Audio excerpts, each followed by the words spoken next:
Joining us now to discuss is Dan Geltrude, founder of Geltrude and Company. Dan, it's always great to have you on the show. Thanks for joining us today. So according to that same survey, almost 30% say this Thanksgiving will be a financial strain. So why is it important to prepare your holiday budget ahead of time? Just for that reason, right? That when you get to the holidays, it's so easy to overspend. Everybody's in a good mood.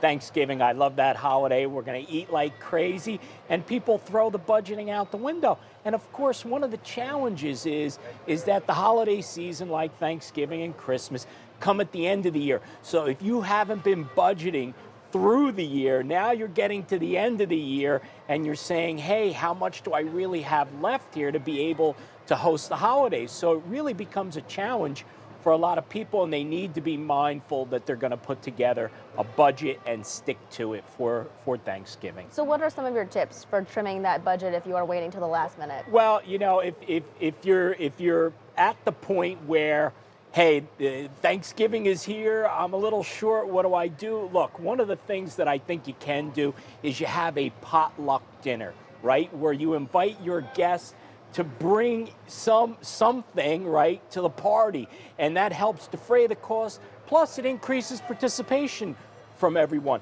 The other thing is you need to create a realistic budget. You know, have an understanding of what Thanksgiving is really going to cost and react accordingly.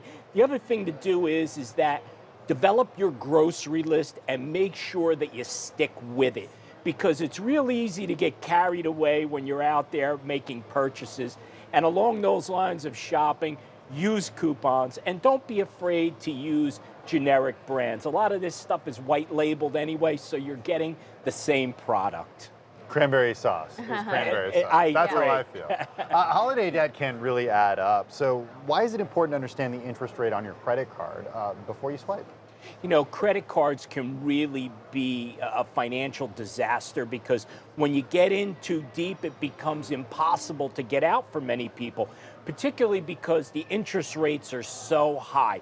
So what you really need to do is step back and say, if I'm going to be accumulating some credit card debt, what is the interest rate going to be? And then give some consideration to consolidating your debt, whether it's like going to a lending tree and being able to shop that around, because as I said, interest rates could kill you if you're not careful. Exactly, and it just adds up as well if you're not paying that off. What about the emotional side of Thanksgiving and how that ties into the finances? How do you separate the two? Well, it's really hard sometimes to separate our emotion from finance. And as we said before, you get to the holiday season, it's so easy to get carried away with that good feeling, and you go out and you start shopping and you say, well, you know what, we could use a little bit of that and a little bit more of this, and you get caught up in that emotion, and the next thing you know, you've completely blown your budget, you've completely overspent, and that's not the way you should approach it. If you're going to develop a grocery list, for example, stick with it. Even consider shopping online so you don't get caught up in the visuals of a store.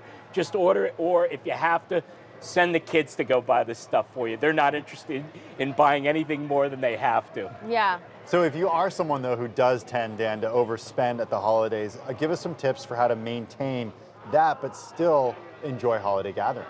I think one of the things that people can do to ensure that they're not going to overspend is have cash set aside and only use cash. Stay away from those credit cards, or use a debit card. You know, you want to put yourself in a position where you're not going to spend more than what you have. Credit cards lure you into spending money you don't have because you don't see the bill for a month, and then you end up making that minimum payment, and then you never realize quite how much it's building up and ultimately burying you. Yeah, a difference when you actually have to physically count out each of those bills. So good to see that. Dan, thank you as always for being on with us. Dan Geltrude is the founder of Geltrude and Company.